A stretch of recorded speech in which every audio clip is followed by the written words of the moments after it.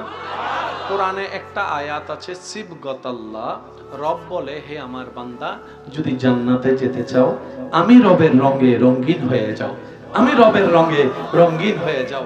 আমি আল্লাহ সবার দোষ জানি, সুতরাং তোমরাও মানুষের দোষ জানলে ফেডে কুডুর মুডুর শয়তানে করাবে, কইয়ালা কইয়ালা কইয়ালা কইয়ালা কইয়ালা কইয়ালা। তখন তুমি তোমার ধৈর্য দিয়ে, ঈমানি শক্তি দিয়ে মুখটাকে উস্কুত উস্কুত বন্ধ করে রাখো। তুমি দুনিয়াতে তোমার একজন মুমিন ভাই বোনের ইজ্জত হেফাজত করে আসো, আমি আল্লাহ হাসরে তোমার হাজার দোষ গোপন করে তোমার ইজ্জত বাঁচাই দিব, ইজ্জত বাঁচাই দিব, ইজ্জত বাঁচাই দিব। সুবহানাল্লাহ বলতে থাকি না? ইজ্জত বাঁচাই দিব।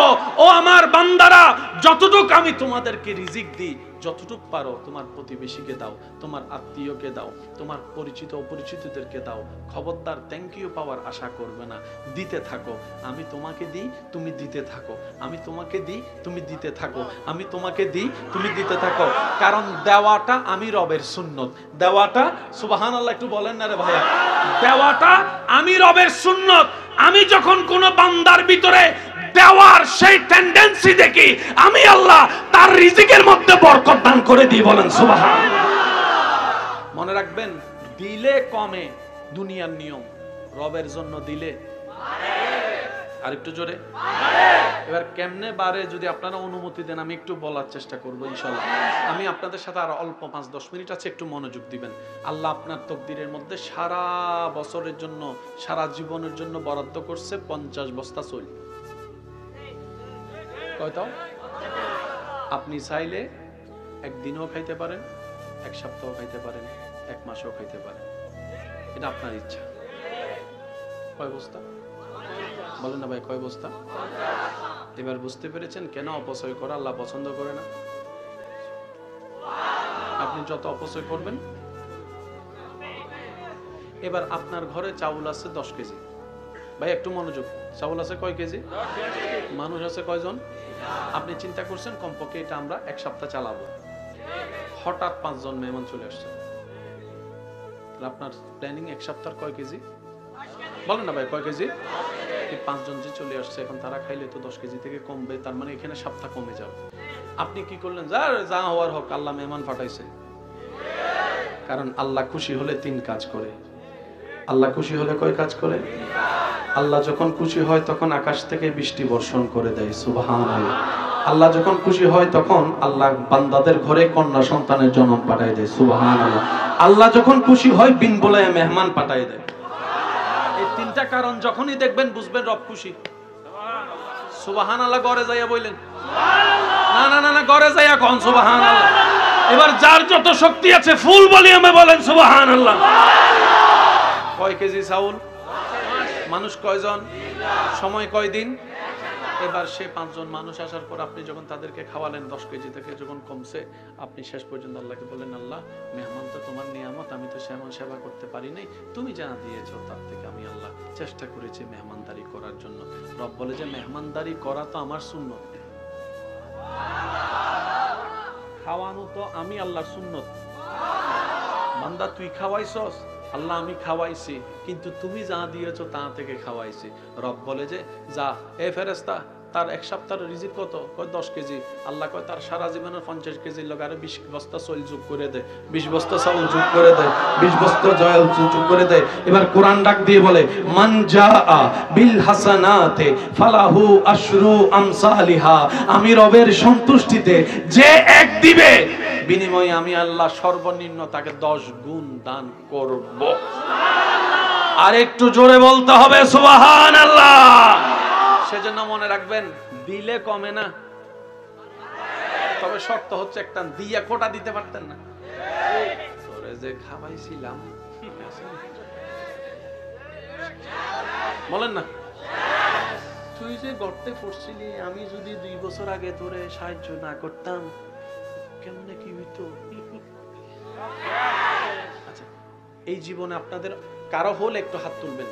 অনেক সময় কি হয়েছে কিনা একটু দেখেন তো, রাস্তার মধ্যে 1 সেকেন্ডের জন্য বাচ্চা গেছেন? কে কে আছেন? হাত তুলুন। এবার হাত নামান। আমি বলবো, আপনারা বিরক্ত হচ্ছেন মনে হয় না? অল্পর জন্য বাচ্চা গেছে এরকম অনেক মানুষ আছে না? আচ্ছা, অল্পর জন্য কি বাঁচে ভাই? মৃত্যু যদি থাকে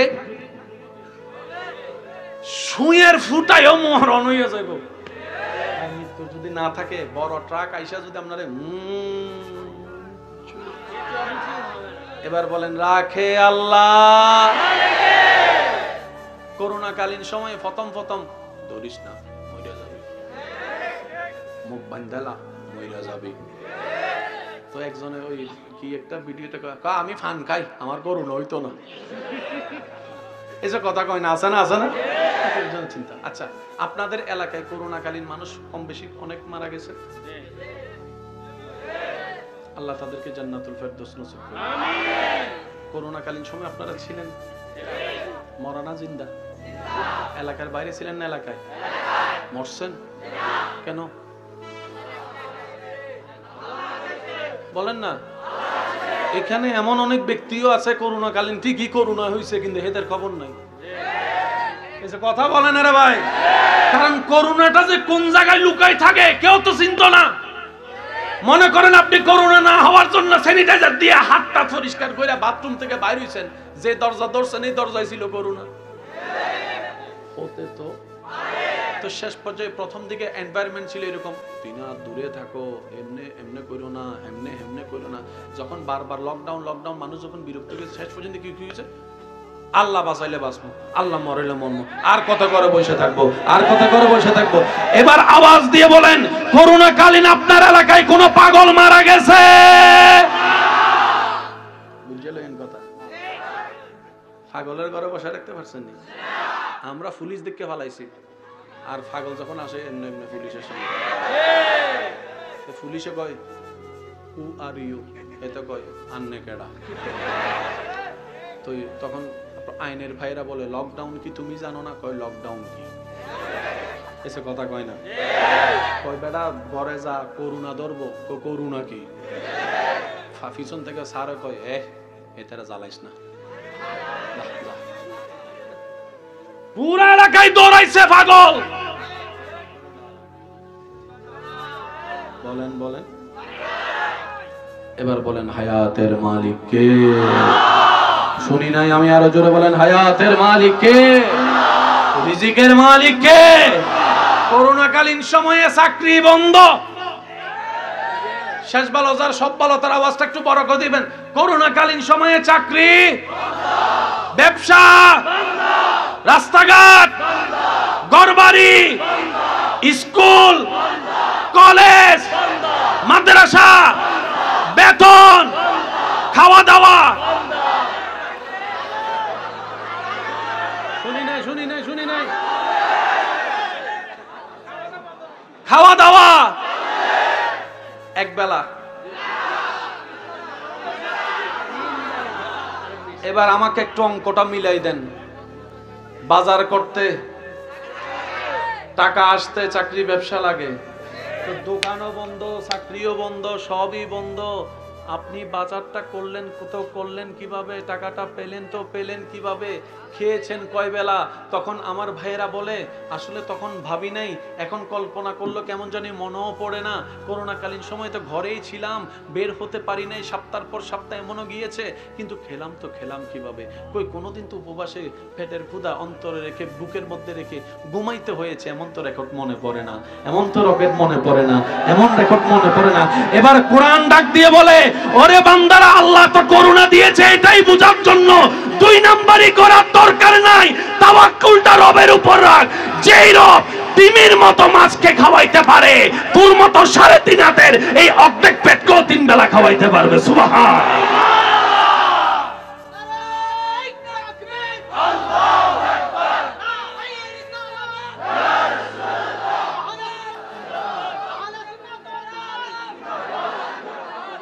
উচ্চ আওয়াজ একবার বলেন মারহাবা।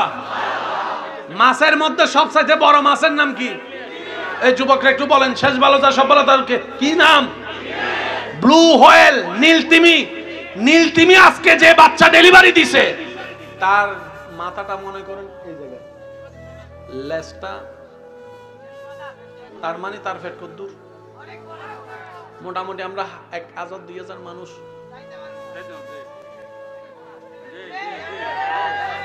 কথা কয় না, কথা কয় না।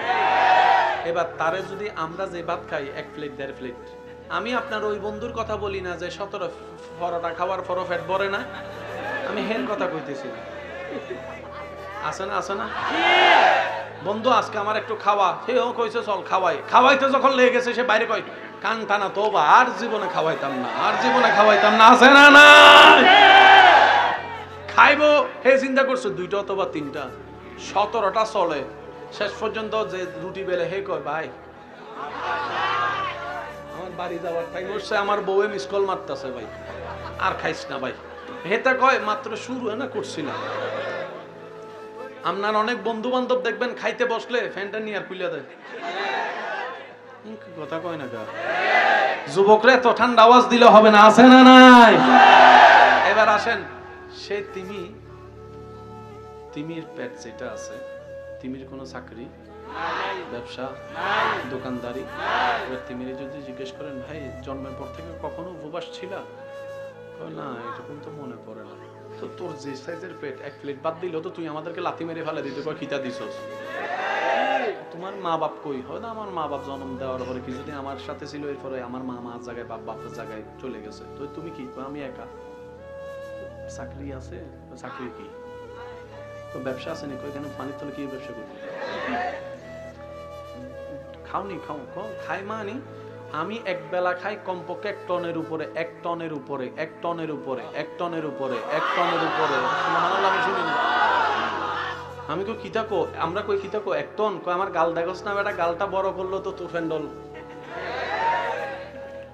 1 টনের উপরে কখনো ক্ষুধার্ত ছিল না? কয় না। আমরা বললাম কেন? কই এটাই তো আল্লাহ তোদেরকে শিখাইতে চাই, মালিকের গোলাম বনে থাক। শুনি নাই, আমি শুনি নাই। মালিকের উপর ভরসা করে থাক। যে রব ছোট্ট ছোট্ট পিঁপড়াকেও খাওয়াইতে পারে, একটু বুঝবেন সুবহানাল্লাহ। যে রব গাছের ঢালে ঘুমন্ত পাখিকে ঘুমন্ত অবস্থায় গাছ থেকে ঢলে পড়ে যেতে দেয় না, যে রব পুরা আসমানটাকে ছাদ বানিয়ে রেখেছেন খুঁটি ছাড়া, যে রব পুরা পৃথিবীকে পানির উপর ভাসায় রেখেছেন, ও বান্দা ওই রবের উপর কি বিশ্বাসটা তুই রাখার মতো রাখতে জানিস না? যদি তুই রাখার মতো রাখতে জানিস, আল্লাহই তোর জন্য যথেষ্ট। হাসবুনাল্লাহ, হাসবুনাল্লাহ, হাসবুনাল্লাহ, হাসবুনাল্লাহ। দুনিয়াতে যা হোক, যেমন হোক, তোর মন মতো হোক আর না হোক, একটা কথা সর্বদা মনে রাখবেন আমার ইমানদার ভাইয়েরা, মন মতো হলে যদি 2 রাকাত নফল নামাজ পড়েন, মন মতো কোনো কিছু না হলে 4 রাকাত নফল নামাজ পড়ার চেষ্টা করবেন। সুবহানাল্লাহ। মন মতো হলে যদি একবার আলহামদুলিল্লাহ বলেন, মন মতো না হলে 2 বার আলহামদুলিল্লাহ বলার চেষ্টা করবেন। কেন জানেন? কারণ মন মতো হওয়াটা আপনার চাওয়া ছিল, আর যেটা আপনার মন মতো হয় নাই সেটা আপনার রবের চাওয়া হয়েছে, আপনার মালিকের চাওয়া হয়েছে, আপনার খালিকের চাওয়া হয়েছে। বান্দা তো সেই আসল বান্দা যে রবের সন্তুষ্টিতে নিজেকে সন্তুষ্টি রাখতে পারে, সেই তো আসল বান্দা। চিৎকার দিয়ে বলেন সুবহানাল্লাহ। তাআলা আমাদের সবাইকে রবের প্রিয় বান্দা হয়ে কবরে যাওয়ার তৌফিক দান করুন। আমিন। ইমানদার ভাই মনোযোগ আছে তো আপনাদের না? এবার বলেন, যে যত 2 নাম্বারই করে কিসের জন্য? জোরে বলেন, একটু দরুদ শরীফ পড়ি। আল্লাহুম্মা সাল্লি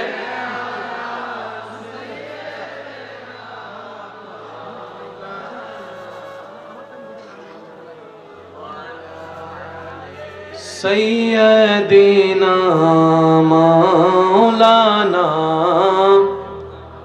জন্ম আমার নবীর যুগে হলে কেমন হতো, জন্ম আমার নবীর যুগে হলে দুনয়নে রাসূল পাক দেখিলে কেমন হতো, দুনয়নে রাসূল পাক দেখিলে কেমন হতো, জন্ম আমার নবীর যুগে হলে। উচ্চ আওয়াজ একবার বলেন মারহাবা। এবার আমার ভাইয়েরা বলেন, হারাইতে চান না পাইতে চান? বলেন বলেন সবাই। এবার পাইতে চাওয়ার লিস্টি করেন। মনোযোগ আছে? হ্যাঁ, আইফোন 16 পেতে চাই নাই মনে হয়, অথচ পকেট আইফোন 15 পরে রয়েছে, তারপরও ফেট পরে না। ভাইয়া কথা বলেন না রে ভাই, আছে না? কি কি পেতে চাই একটু লিস্টি করেন, মিলে কিনা দেখেন। আইফোন 16 পেতে পারলে ভালো হতো। ওই ওই কি ওই এটা হেতে হেতে এটা এটা খাইলে ভালো হতো। ঢাকা ভার্সিটির যদি একটু চান্স পাইতাম ভালো হতো। আল আজহার ইউনিভার্সিটিতে যদি একটা সিট পাইতাম ভালো হতো। তারপরে ঘরের সামনে যদি উঠানের জায়গাটা একটু যদি কিনতে পারতাম ভালো হতো। একতলা বিল্ডিংটা যদি 5 তলা ভাড়া দিতে পারতাম ভালো হতো। ভালো হতো একটু আপনারা বলেন না রে ভাইয়া, কি হতো? ভালো হতো। বিদেশ যদি একটু যেতে পারতাম ভালো একটা কোন ভালো হতো। ওই ওই হ্যাতিরে যদি একটু ফটাইতে পারতাম এটা একটু কি হতো? জোরে বলেন, এটা কি হইতো? আরো জোরে বলেন, কি হইতো?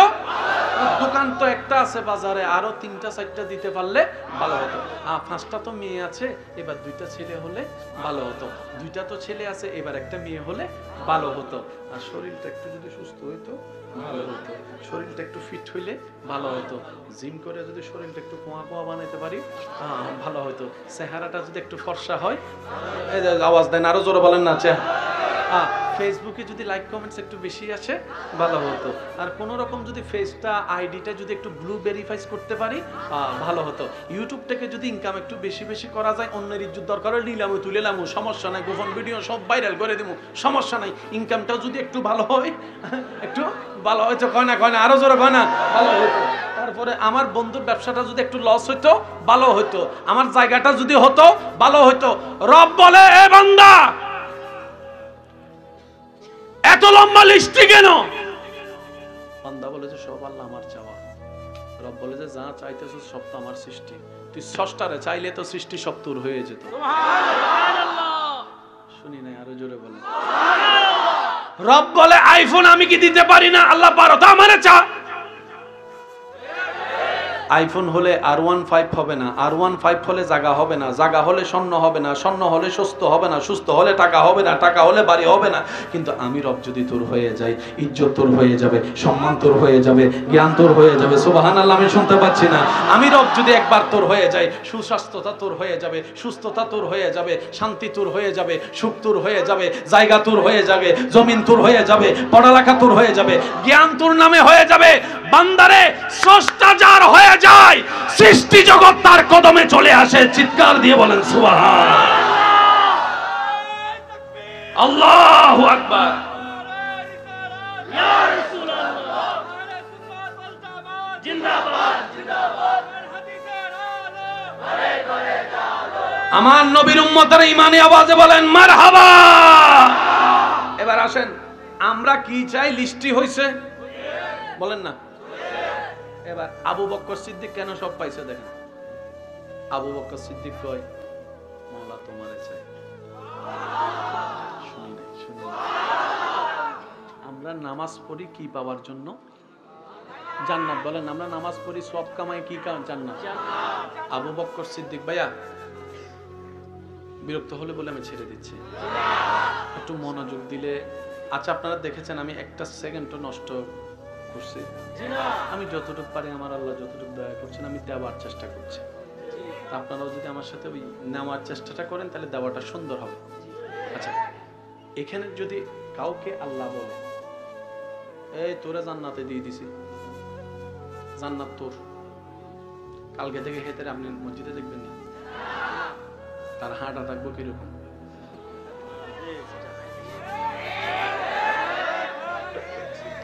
মাহফিলে আসলে কমিটিরে কইব, প্লাস্টিকের কিতা চেয়ার, স্বর্ণ চেয়ার আনো, স্বর্ণ চেয়ার। তারা যদি কেউ সালাম দেখেনি, গুনাহগারা সালাম নি না, গুনাহগারা সালাম নিলে খুশাইল।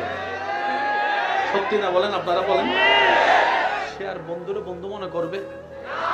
আপনকে আপন মনে করবে? জোরে বলেন। শেষ ভালো যার, সব ভালো কি বলেছি? একটু মনোযোগ দিয়ে দেন, আমি অল্প কিছুক্ষণের মধ্যে আপনাদের থেকে বিদায় নিচ্ছি, একটু মনোযোগ দেন। সব ছেড়ে দিবে, সে জান্নাত পাওয়াইছে, তার অহংকারে শেষ মদিনার মাটিতে। সাহাবায়ে কেরামের সামনে আল্লাহর হাবিব নবী রাহমাতুল লিল আলামিন সাহাবাদেরকে নিয়ে বসে আছেন। নবীজি বললেন, ওয়ামা ইউনতিকু আনিল হাওয়া ইন হুয়া ইল্লা ওয়াহয়ুন ইউহা। ওয়ালা নবী, আল্লাহর হাবিব নবী বললেন, শুনে রাখো, আমার আবু বকরকে আমার আল্লাহ জান্নাতের টিকিট দান করেছেন, আমার ওমরকে জান্নাতের টিকিট দান করেছেন, আশারায়ে মুবাশশারা 10 জনকে আল্লাহ তাআলা জান্নাতের টিকিট দান করেছেন। আমি নবীকে দিয়ে জানিয়েছেন, আমি নবী জানাই দিলাম। জান্নাতের টিকিট পাওয়ার পরে সবাই সাহাবায়ে কেরামকে আহলান সাহালান মারহাবা দিতে লাগলেন।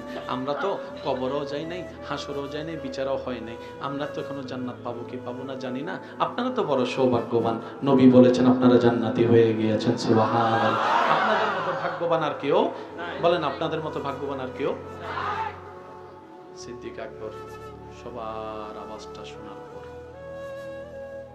পরের দিন সবাই চিন্তা করছে আবু বকর সিদ্দিক হয়তো মসজিদ আর আসবে, কিন্তু দেখা যায় সবার আগে মসজিদ আবু বকর সিদ্দিক। আমি সবার আওয়াজ শুনি নাই, বলেন সুবহানাল্লাহ। সবার আগে আবু বকর চলে আসছে।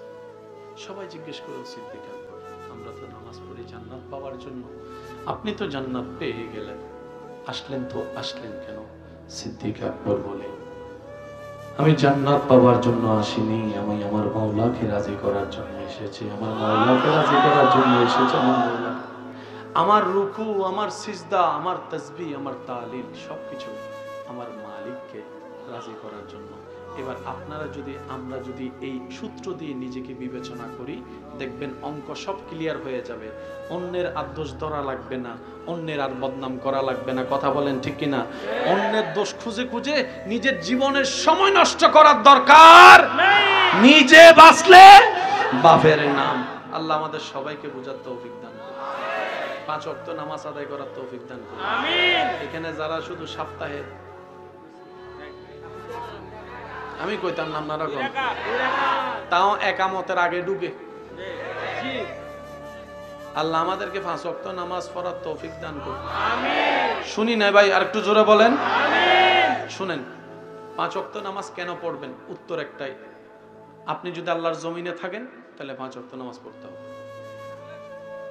বুঝতেছেন আমার কথা? আপনি যে জমিনে থাকেন সেটা যদি আল্লাহর হয়, সেই আল্লাহর 5 ওয়াক্ত নামাজ আপনাকে।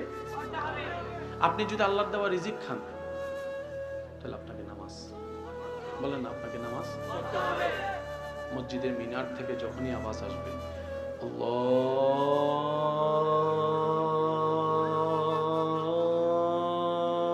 আকবার, আল্লাহু আকবার, আল্লাহু আকবার, আরেকটু জোরে, আল্লাহু আকবার, আল্লাহ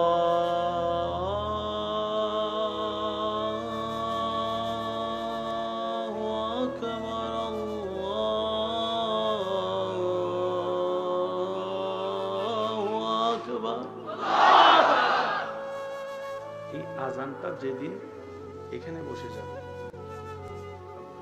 এখানে না, বাঁশির মতো টানবে আপনাকে, বাঁশির মতো কি করবে। অনেকে আছেন এখানে ফজরের আজানের সময় অ্যালার্ম দিলে উঠতে পারে না, আবার অনেকে আছে আজান দেওয়ার আগেই চোখ খুলে যায়।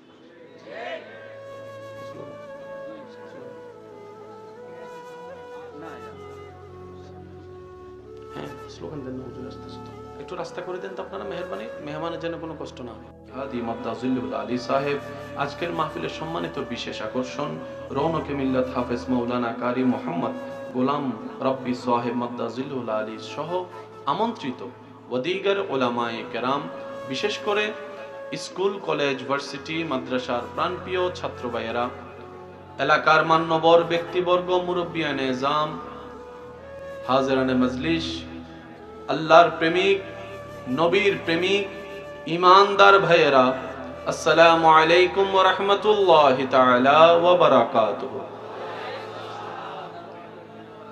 মন ভরে একবার বলি আলহামদুলিল্লাহ, আরেকটু প্রেম নিয়ে বলি আলহামদুলিল্লাহ। রব্বুল আলামিন আমাদের সকলের জীবনের গুনাহ মাফ করে দিন। আওয়াজ শুনি নাই, আরো জোরে। আল্লাহ দয়া করে আমাদের সবার মা বাবার গুনাহ মাফ করে দিন। আল্লাহ মেহেরবানি করে অত্র এলাকায় এই মুহূর্তে যত কবরবাসী কবরের কঠিন আযাবে কষ্ট পাচ্ছে, সবার দোয়ার উসিলায় আল্লাহ প্রত্যেকটি কবরবাসীকে আযাব থেকে মুক্তি দান করুন। সম্মানিত উপস্থিতি, আপনাদের ভালোবাসার ডাকে সাড়া দিয়ে আল্লাহর রহমতে আমি উপস্থিত হওয়ার চেষ্টা করেছি। আমি আপনাদের কাছে বিনয়ের সাথে, ভালোবাসার সাথে আবদার রাখব, যেটুকু সময় আল্লাহ তাআলা আমি অধমকে বলার সুযোগ দান করবেন, এই সময়টুকু সবাই একটু মনের কান দিয়ে শোনার চেষ্টা করবেন। বলি সবাই ইনশাআল্লাহ। আশা রাখবো আপনাদের ভালোবাসা এবং দোয়া নিয়ে আপনাদের থেকে বিদায় নিব।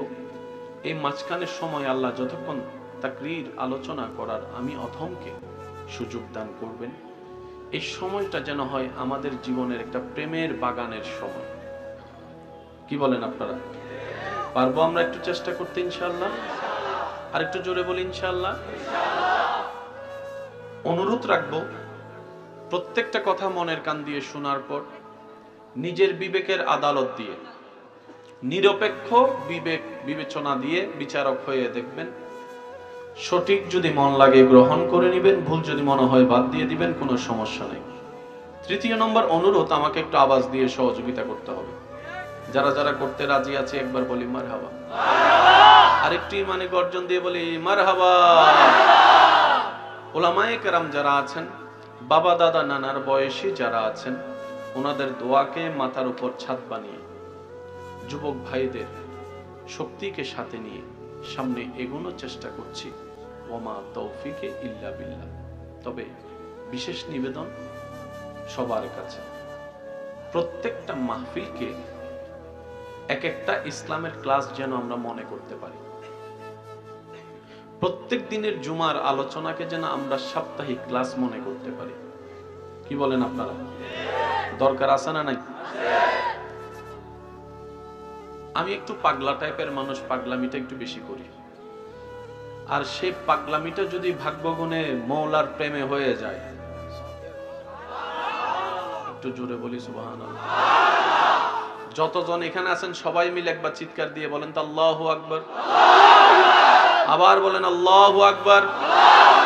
আবার বলেন আল্লাহু আকবার। এবার বলেন মারহাবা। শরীর যেতে যতটুক সময় লাগে একটা জায়গা থেকে আরেকটা জায়গায়, শরীরের বাহনের স্পিডের চাইতে বড় স্পিড হচ্ছে মনের স্পিড। আপনি এখান থেকে কক্সবাজার যেতেও যদি আপনার গাড়িতে ৬-৭ ঘন্টা সময় লেগে যায়, হেলিকপ্টারে লাগবে সময়টা আরেকটু যদি বিমানে যান সময় লাগবে আরেকটু, যদি রকেটে যান সময় লাগবে আরেকটু। হয়তো আপনি রকেটে গেলে 2 মিনিটে পৌঁছায় যাবেন। এই রকেটের চাইতো স্পিড পাওয়ারফুল একটা জিনিস আল্লাহ তাআলা প্রত্যেকটা মানুষের ভিতরে দান করেছেন, সেটা হচ্ছে যে মনের পাওয়ার। সুবহানাল্লাহ, জোরে বলি। আপনি এখন কক্সবাজারের নামটা শুনে একটু কল্পনা করেন, দেখবেন আপনার কল্পনা পৌঁছায় গিয়েছে। বলেন না ভাইয়া, কোথায়? আমেরিকা যেতে 17-18 ঘন্টা বিমান সারভাইভ করার পরও হয়তো পৌঁছাতে অনেক লেট হয়ে যায়। কিন্তু আপনি যদি এখন কল্পনা করেন, আপনি কল্পনার জগতে আমেরিকায় পৌঁছায় যাবেন। সেকেন্ডের ভিতরে কল্পনার জগতে আপনি লন্ডন পৌঁছায় যেতে পারবেন। এই শক্তিটা আল্লাহ তাআলা শুধু সৃষ্টি জগতে মানব জাতির ভিতরে দান করেছেন, মানব জাতির ভিতরে দান করেছেন। নবী রাহমাতুল লিল আলামিনের উম্মতের খাতায় নাম লেখার গুণে আপনার আমার ভাগ্য এমন বিশাল হয়েছেন, এমন উপকারী হয়েছেন, এমন দামি হয়েছেন, আপনি আমি এখান থেকে আওয়াজ করলে সেটা আরশ পর্যন্ত পৌঁছায় যায়। সুবহানাল্লাহ।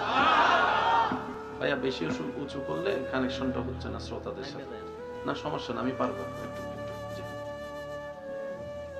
চোখে চোখে চোখ না মিললে কি প্রেম হয়?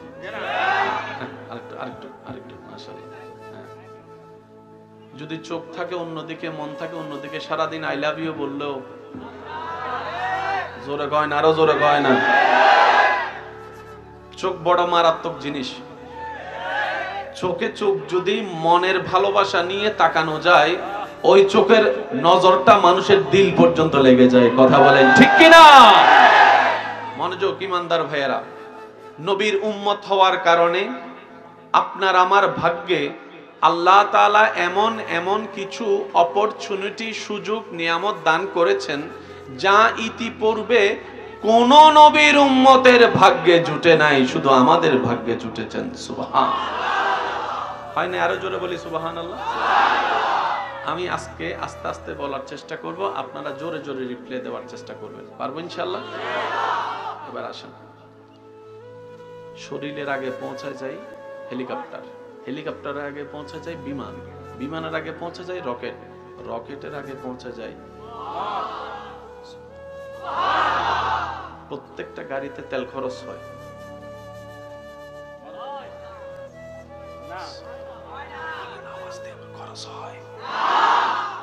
রকেট বিমান যেভাবে যায়, রকেট আপনার হেলিকপ্টার, বিমান, রকেট, রকেটের একটা সীমা আছে। এই সীমা রকেট পার করতে পারবে, কিন্তু আপনি যখন মন থেকে একবার আল্লাহকে ডাক দেন, সেই আওয়াজ প্রথম আসমান ভেদ করে যায়, দ্বিতীয় আসমান ভেদ করে যায়। সুবহানাল্লাহ, আমি শুনতে পাচ্ছি না? তৃতীয় আসমান পার হয়ে, চতুর্থ আসমান ছুঁয়ে, সপ্তম আসমান পার হয়ে, সিদরাতুল মুনতাহা জিবরাইলের সীমা পর্যন্ত পার করে উপরের দিকে যেতে যেতে যেতে যেতে যেতে আরশ পর্যন্ত পৌঁছায় যায়, আরশ পর্যন্ত পৌঁছায় যায়। বান্দা সিজদায় পড়ে রবের দরবারে নিজের দামি মাথা কপালকে যখন সিজদায় ঝুঁকাই দিয়ে সুবহানা রাব্বিয়াল আলা আস্তে আস্তে পড়ে, এই আওয়াজটা হতে পারে ডানের বামের মানুষ শুনে না, কিন্তু সেই ফিসফিস করা আওয়াজ আরশ পর্যন্ত পৌঁছায় যাচ্ছে। রব্বুল আলামিন শুনতে পাচ্ছে, রব্বুল আলামিন শুনতে পাচ্ছে।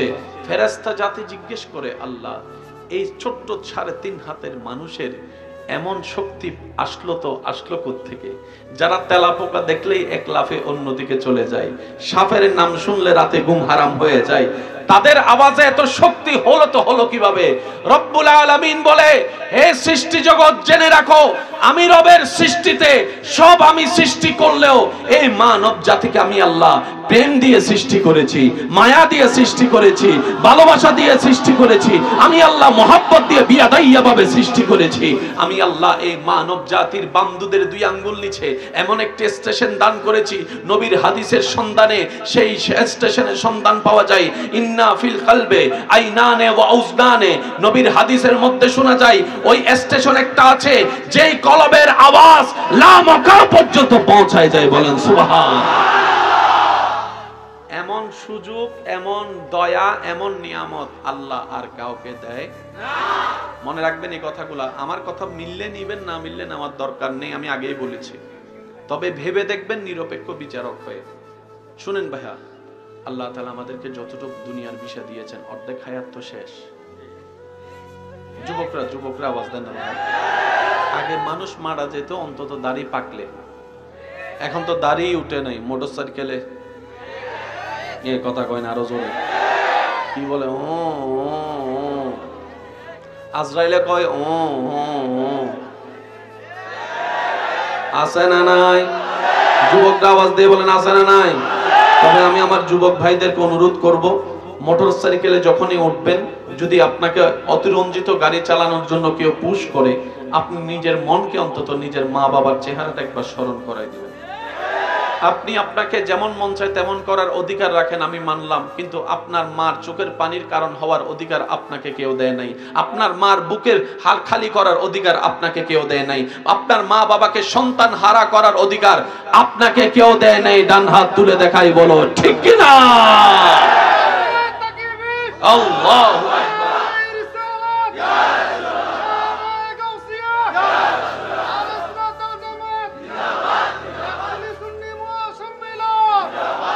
যুবকরা এই কথায় সবাই একমত আছেন তো ইনশাআল্লাহ? মোটরসাইকেল নিয়ে বেশি পারাপারি, দৌড়াদৌড়ি, লাফালাফি করা যাবে। আল্লাহ আমাদের সবাইকে একটু ধৈর্য ধারণ করার তৌফিক দান করুন। ইমানদার ভাই, কথা একটু মনোযোগ দিবেন।